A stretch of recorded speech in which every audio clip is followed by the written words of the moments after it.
อย่าไปจับมัน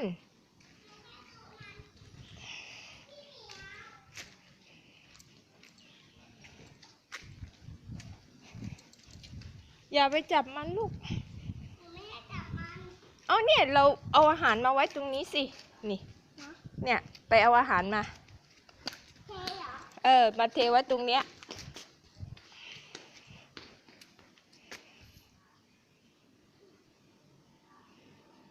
ไม่ต้องวิ่ง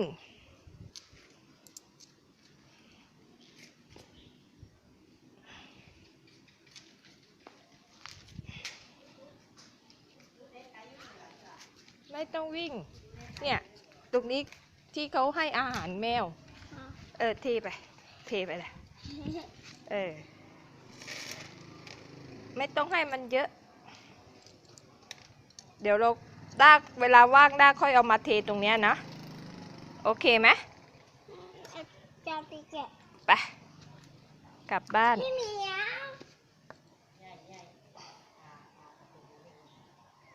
มากินข้าวเลย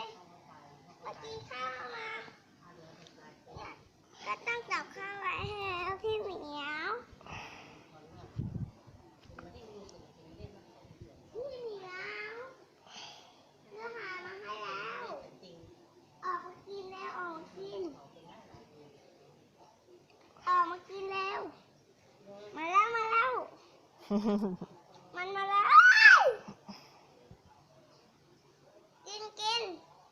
อันนั้นไงมันนั่นไงไม่เป็นไรเหมียวกินเองอย่าไปจับมันเดี๋ยวมันกัด